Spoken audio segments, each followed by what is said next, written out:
Welcome back to another edition of Fox Can Fix It. This is the Oops, I Fixed Too Much edition.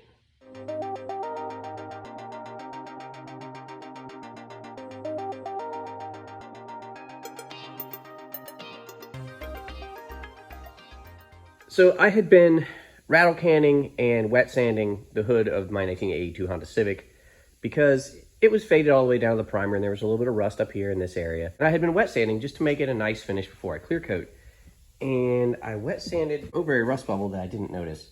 So now I've got to clean this up because what we're going to do is drill and we are going to spot weld that closed and then grind it back down. It's not a huge thing, but it is what it is. I initially primed and painted. I decided that there was a big dent here I could just leave alone and it wouldn't matter. And then once I painted, I didn't like it anyway. So I'm glad that I have to fix the rust hole because I really wanted to fix this dent anyways. Maybe we'll even get it in primer.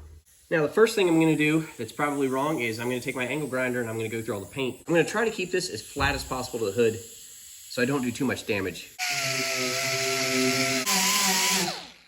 Right. I don't think we were too brutal with that. We've got this hole back down to bare metal, and as you can see, it actually widened out a little bit. Now we'll get a drill bit and we'll kind of drill into this so we can get a clear shot at everything a little bit better.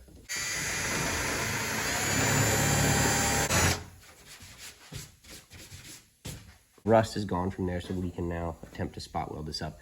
And I had to take this pipe vertical because when the hood was horizontal, I didn't have a place to put my ground clamp for welding. So I have cleaned up a spot on the hood bracing on the backside, clamped to that, and I guess all we can do is pray that this works. Oh, I wish I knew how to weld better. I'm trying not to heat this up too much and warp it, but I don't think that's possible. I think I'm going to warp the living crap out of this.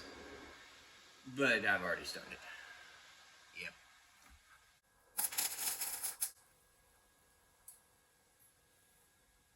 There's a thing called overworking the metal that I've heard about, and that's exactly what I'm doing. This is going to be warped did. But I am making the hole much larger, so that's good.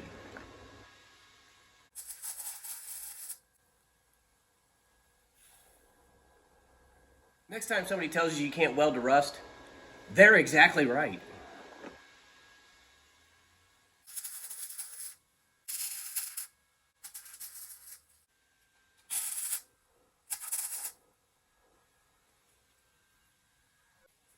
All right, I think I've done enough damage here. Here, you want to see? We took that tiny hole and made flames and a giant volcano. So, you know, that's good, right? That's way better. It looks like I had a battery short out through the hood for like a year and a half. Yeah, all right. We're gonna try to keep just on our weld so we don't damage anything else, but you know, if we do, we do. Also, pro tip, try to use the part of the disc that keeps the spark shooting away from you, not towards your sensitive areas.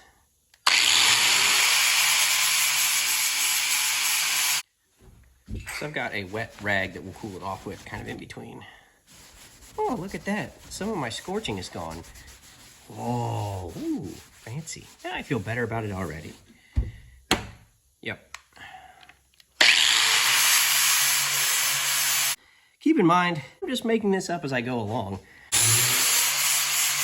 I don't know what's on this rag besides water, but it's brown.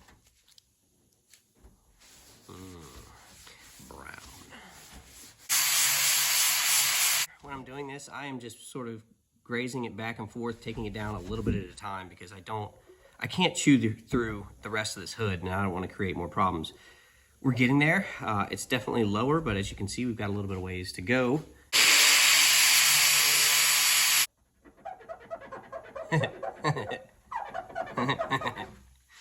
Whatever. There we go. I freshened up my brown green water. There we go. Nice, nice. Much cooler, much cooler. We're good there. We're getting to those edges. Okay.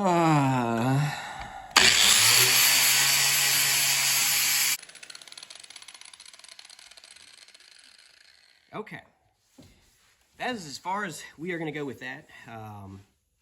As you can see, we did weld that up. That is closed. There is some pitting here, but we're gonna take care of that with like some spotting putty or some Bondo, probably some Bondo, and just go over this entire thing. I had to make a run out to the parts store because the only thing I had as far as filler goes was reinforced fiberglass, which I don't need.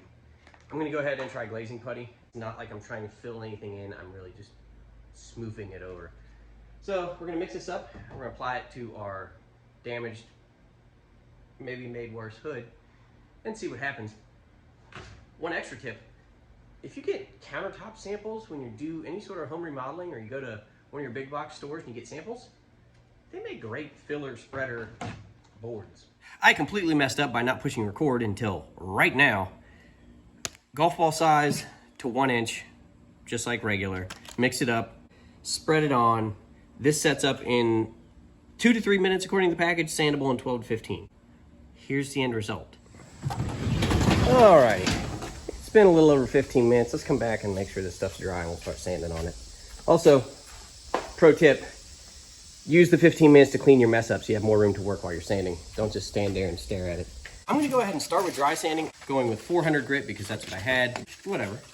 Let's just go for it and see what happens. You should definitely wear a dust mask when you're doing this. This one is used, but it's just me that's used it, so I feel okay with it. But this is the Midwest. My sinuses are already killing me because it's fall, so I'm gonna continue to protect myself from dust. All right, moving on.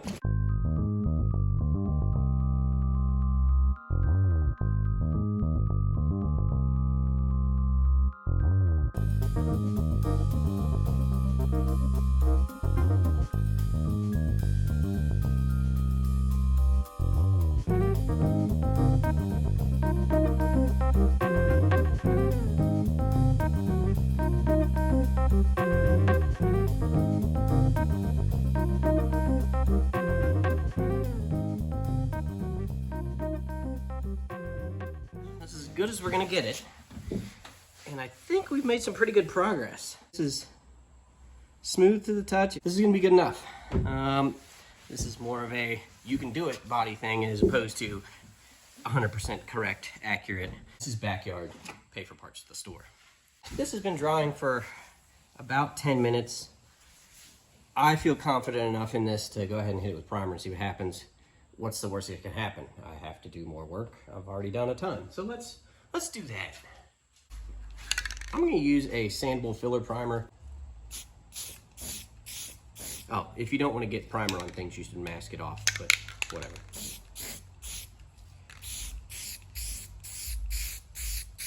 I'm gonna dust a coat on first, and then we'll get heavier coats later.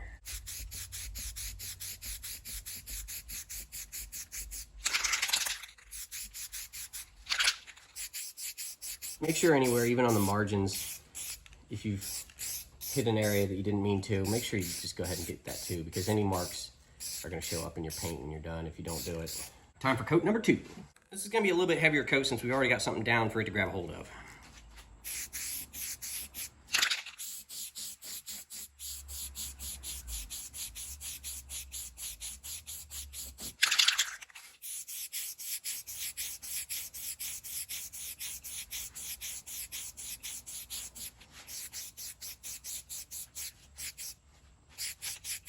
Time for one last coat of primer, and then we're gonna have to wait 2 to 4 hours before we can sand anything. This is gonna be a spray and pray coat.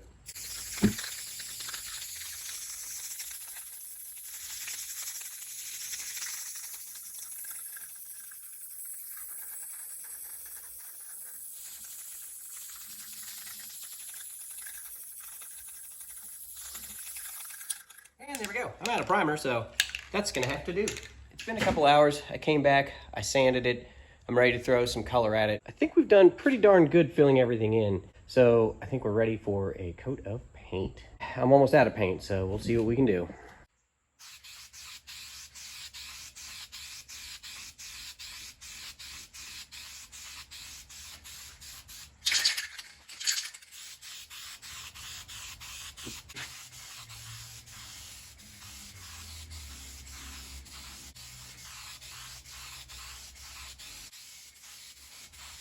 Get out of there.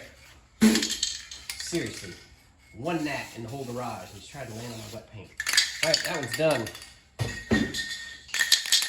Oh, this one sounds empty too, but we'll give it a shot.